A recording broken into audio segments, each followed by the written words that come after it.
Greetings from the Erie Coast. This is Mad Shad. It's a beautiful Friday. Freya Menvigi. And she did. I got a raise today. Yeah. But I wanted to talk about, somebody had asked me about, this thing. It popped in the head. I got a couple stories, two main TBIs that I had basically back to back. And mind you, it was young. I was 15, and I don't remember which one was which one was first. It's 30-something years ago. So, but first one plays out like a movie. It really does. And it was a car wreck. It was a car wreck. I'm gonna say names because this is the past. But a lot of these people passed on or moved on. So whatever. So I was 15 years old, and me and my family and friends, we had friends too that were with us in this car. 7 of us in this little Datsun 3000, whatever, and little B car. I remember one of those like little buzz bombs.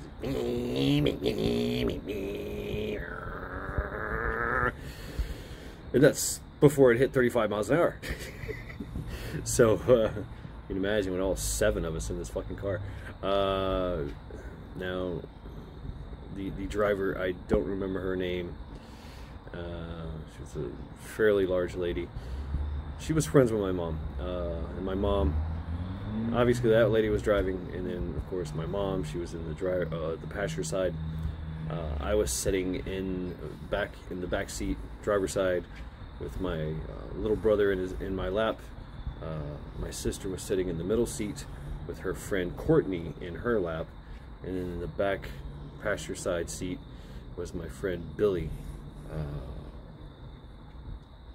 I guess I'm not going to say it. Just Billy. Yeah, Billy.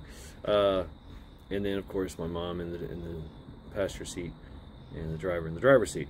And so driving along, I remember it's nighttime, about this time, and mind you, this thing didn't have seatbelts. There were no seatbelts. That's how old this car was. No seatbelts. So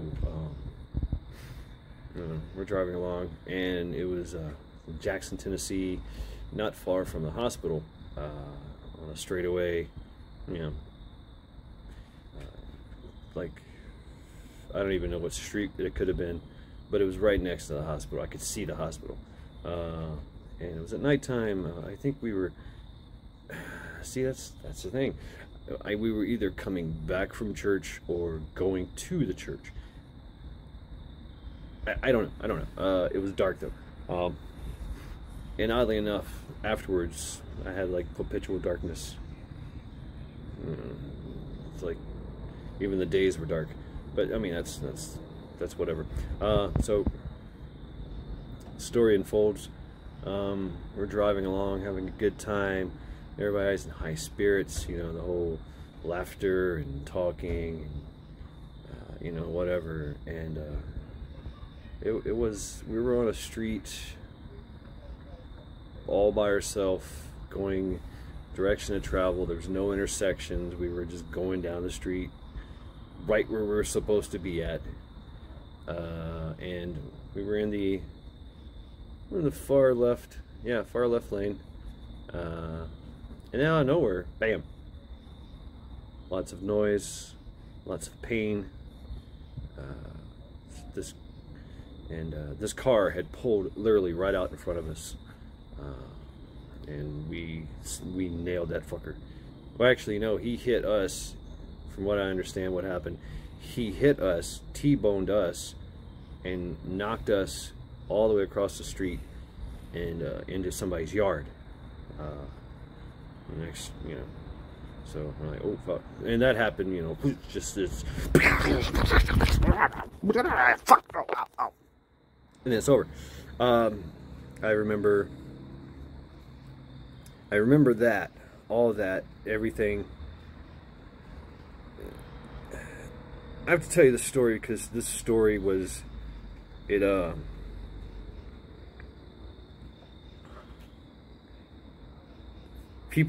people told me this story later on, you know, when everybody heard about this story, because I mean there's a few accounts of it, not just mine, but that this was the day that I showed my true colors. I was like, what?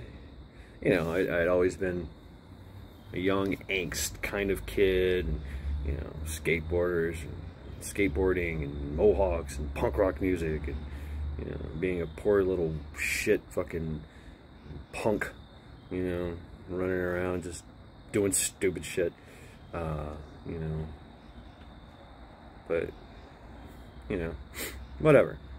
I was definitely a little hellion, but, and everybody had been trying to help me. That's why I was going to church. Oh man, you can imagine the rebellion I had there. So yeah, it's funny how Christianity brought out the rebellious nature in me. But anyway, so, you know, everybody reflecting on the actions of this night. So, boom, right there it happened, all that. Time slowed down, and I seen everything unfold in the car. My head went up. I braced for impact and put my feet out on the floorboard underneath the seat. I was bracing and pushing myself back because I knew I was trying to go forward, and I was hanging on to my brother. I think he was like 5 years old. No, he was like 10 years old. Yeah, he was born. I was born in '74. He was born in '80. So yeah, you do the math there. I'm holding him and I'm hanging on to him, bear hugging him, and he goes under the seat. His legs gets, his shins get stuck under the seat. I go up and hit the ceiling, busted my head all to hell. Blood was, I could feel the blood coming down. My sister sitting next to me with her friend Courtney, who, you know, I'm just gonna be real, she was a shorter, little fat kind of girl. My sister was born in '76. Yeah, so she's 2 years younger than me, so you can do the math there. Her friend Courtney, in her lap, went forward, hit the dashboard, and boom, came back and hit my sister, and they both knocked out. My brother, he got knocked out. My friend Billy, in the back passenger side, his head hit the side window. He got knocked out. My mom, she got knocked out, and of course the driver. And so finally, when the car stopped spinning and all the glass stopped flying, we came to a rest in somebody's yard. I was like, get out, everybody get out, everybody get out, everybody get out. Nobody was getting out. My brother, he wasn't really all knocked out. He was just groggy. He's like, because he did hit the chair in front of us, the seat in front of us. So me being behind the driver's side, I had the most room, and there was more room through the passenger side. So I dragged my brother out, who was in my lap, over the console, past my mom, who was in front. She was in the windshield, so there was a lot of room, and I dragged my brother out, dragged him away from the car. You know, the idea was that the car was going to explode. You know, you could smell gas, definitely smell gas. You know, fluids everywhere.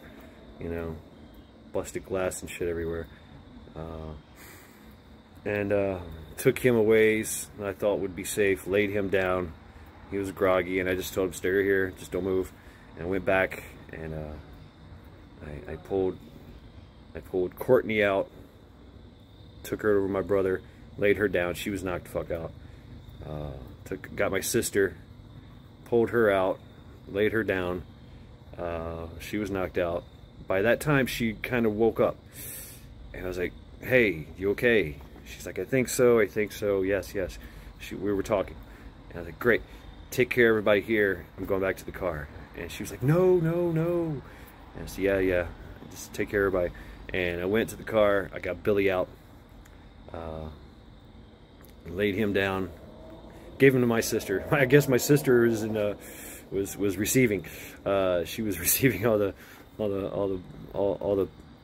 everybody from the car, and she's dealing with them. I mean, my sister, she was badass. She was like, you okay? She's checking them, you know. She gets Billy up, and then next thing I know, they're running around the neighborhood, knocking on doors.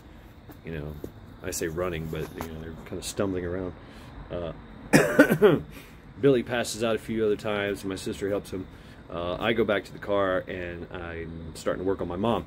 Now, at the time, everything was going so fast, I wasn't even thinking, I was reacting. I seen the driver of the other car on my way to the car. He was in the middle of the road, standing there, smoking a cigarette. Standing there. Blonde hair, three-piece suit. He had like a BMW. Yeah. Later on, it came out he was a well-known lawyer, and he was drunk as fuck. All right, good times, right? And he just fucked up. He was fine. He was standing in the middle of the road smoking a cigarette, watching the whole thing. Yeah. So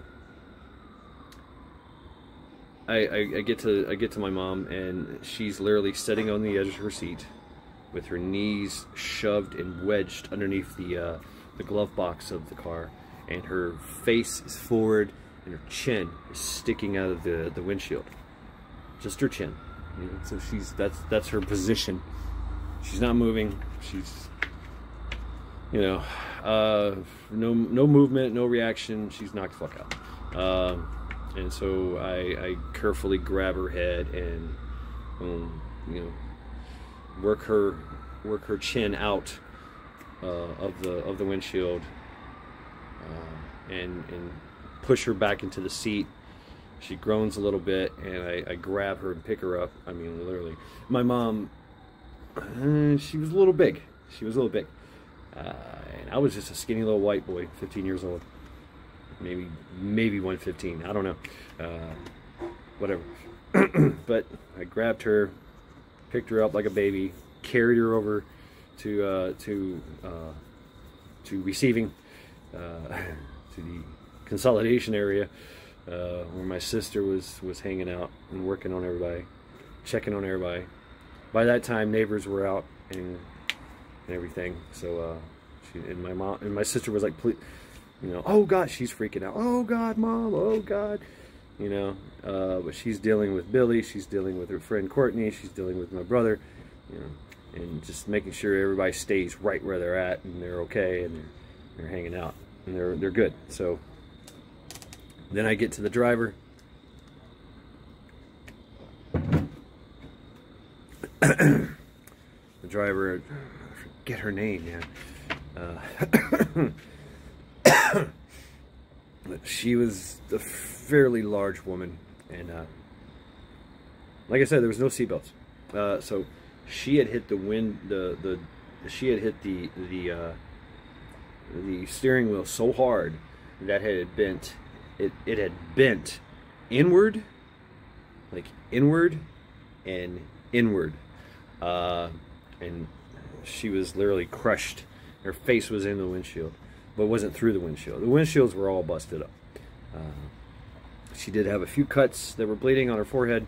I literally grabbed her like a baby, and, you know, like that, and just carried her out and brought her to the area. I had to set her down. I didn't make it to the consolidation area. She was pretty hefty, and I guess I had spent all that. I was spent. And so I got everybody out of the car, and I'm looking around, and I look at my sister and Billy, and by that time my brother was kind of up. He was sitting on the ground. And my mom, she was still out. And I was like, how's mom? I was like, she's breathing. Great. How's everybody? How's, you know, I'm checking on everybody. How's so-and-so? How's so-and-so? And I heard sirens. I heard the ambulance coming. I was like, okay, great. Everybody's okay? Great. And I passed out. And I heard my sister yell, Wesley! Yeah! My middle name. And I just passed out. Boom. And I woke up hours later in the hospital. You know. And everybody was messed up. Everybody. My mom, she had to have surgery. The driver, she had to get staples in her chest, and you know, all that stuff. Big staples. And I basically walked around. I made sure that my brother and my sister was okay. Me and my sister was coordinating. She was 13. With Courtney's. She had phone numbers for Courtney's parents and my friend Billy's parents, and everybody had to come and get them, of course, obviously, and you know, deal with them. After, of course, they checked out of the hospital, we had to live at the hospital for weeks. They said we were not allowed to go home. I was like, man, and it made sense too. I didn't want to leave. We didn't want to leave. And family, some of the family stepped in and helped out. But I don't really remember much of that. I just remember the driver dying. She passed away from complications of the surgery. My mom, she was getting better. She had to have some surgeries, but she made it out okay, obviously. My sister, she was okay. She had some contusions. I had literally, this was split all the way. My head was just split open. That wasn't one of the worst ones either. Scar, where is it? I literally cracked my skull. I can feel it still to this day. There it is. There it is. A little crack right here. Cracked head, cracked skull. Got me a cracked noggin. But that's another story. But anyway, so yeah, Courtney, she had some some bad cuts on her face, and it went down this way, and she actually had some plastic surgery, and she's a beautiful woman now, married with kids. And my sister, she not a mark on her. But she got knocked out. My brother, he had some swollen legs for a while. My brother, yeah, he was okay. He was okay. My friend Billy, he I don't know, he messed up his shoulder because he was on that side, because he got banged around. Yeah, the car hit on my side. Hit the driver's side. It hit, you know, just destroyed everything. Yeah, but so even though I remember the brightness of the hospital and the darkness of it, and the fog, you know, because everybody's like, "Oh, you okay? Oh, okay, you're okay. Okay, good." And you know, they would come in the room, and I'd just be sitting there. Not drooling or anything, just sitting there, and they'd be talking to me, and I'd be like, just staring at the wall. Still going to school, and it just felt like I was just going through the motions. But yeah, yep, the good lawyer, man, he actually got out pretty good. The driver got like $35,000. My mom got $16,000. Each of the kids got $2,500. That's it. And of course, you know, after the fees are all taken out and the third is taken out, that doesn't make much. I think at the end I got like $1,700. Yeah, and I was one of the, I got the least amount. Everybody else got more. You know, but yeah, that's that was one TBI. You know, I remember it, but afterwards and during the event itself, you know, and I got high accolades. Everyone's like, "Oh my God, you're a hero." I was like, "No, I had to do something. I was the only one there to do anything, so I had to do it. It had to be done." And they're like, "Wow." And you know, being a 15-year-old kid, you're just like, what the fuck ever, who cares, you know? Can I go now? You know, got a cigarette? I'm looking for a joint. You know where I can find one? You know, let me skate on down here to the street. But yeah, so, you know, 15 years old. The other one,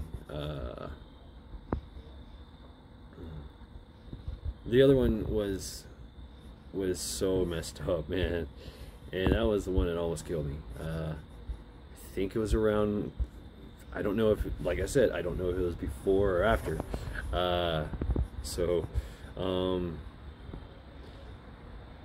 We went to a park. It was my family and my stepdad, and I might not have enough time to do this. Damn. I only have,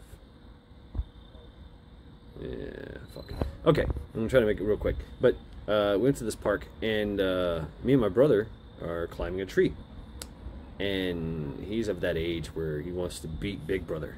He wants to prove himself to Big Brother. And so we're racing up this tree, climbing trees.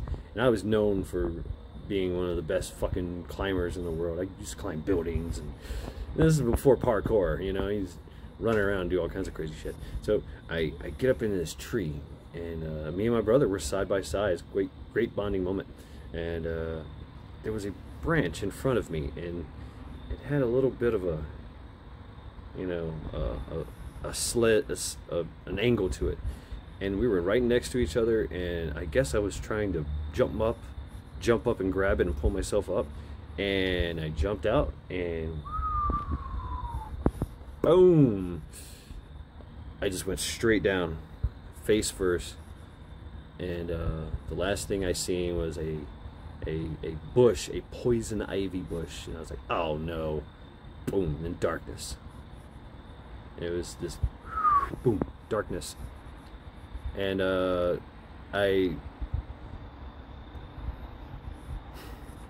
like the other one and this one, it was kind of like, this one actually, I was looking at everybody, looking at myself being dragged to a water fountain. There's blood everywhere. I was done. I was out. I was down, and I was knocked the fuck out. This right here was open. It had actually literally cracked my skull right there. And they're dragging me to a water fountain. They're throwing water in my face, and I go from looking at my body to being in my body and going, and then passing the fuck out again. And my stepfather at the time was bitching about how stupid I was. And my mom was like, who cares? Let's get him to the hospital now. And, you know, he kept saying this saying. And I remember they took me to the hospital, and I was watching them on grabbing, taking me and moving me, watching me. I was watching me, looking down, going, hey, trying to talk to folks. And darkness, nothingness. And then I woke up, and I was laying in bed, and everybody was around me, and I just, boom, I woke up, and I was like, okay, what happened? And everybody's like, oh, we thought you were dead, we thought you were gonna die, and the doctor said you were gonna die, and you know, and they're like, don't touch your head, and I was like, ow. He said, don't touch your head. And my stepdad was like, that boy just can't get right. He was an old Air Force vet. Whatever that, I can't remember what it was like. That boy just can't get right. He's a can't get right. I was a can't get right. But yeah, it knocked me out, and the next month was a blur. I stayed out of school. I had this bandage on my head, headaches, and memory loss. They said I was just saying shit, doing shit that made no sense. I would go outside, no pants on, you know, just kind of stare at the grass. I was like, what the fuck are you doing? I'm like, I don't know. What? I shoved mashed potatoes up my nose. I mean, just stupid shit, you know. Yeah, and I still got I feel it still to this day. That's number one, and I'm running out of time. Yeah, I have a timer. I have a timer on my phone, and it's counting down as we speak. So, and yeah, so that's TBI number 2. TBI number 3, that involved a brick. TBI number 4, that involved a baseball bat. TBI number 5, that involved falling out of a helicopter.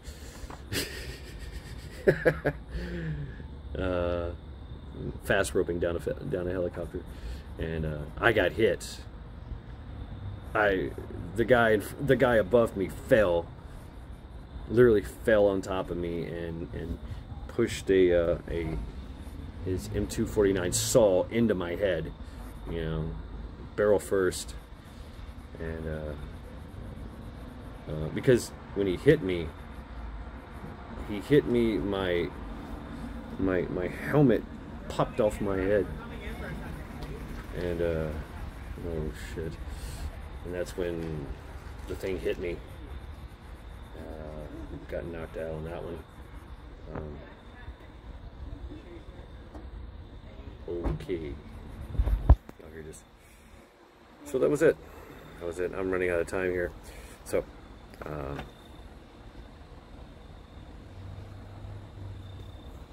yep.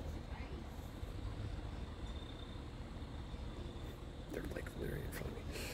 So anyway, this has been Mad Chad, encouraging you to continue to train, continue to prep. Watch your head. Take care of your head. In the latest TBI, let's see, that involved me hitting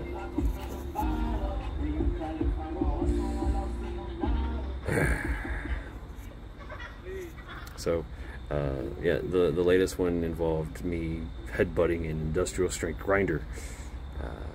That was probably the worst. So I'm running out of time. Yeah. Oh goddamn. I'm gonna start throwing shit. Later.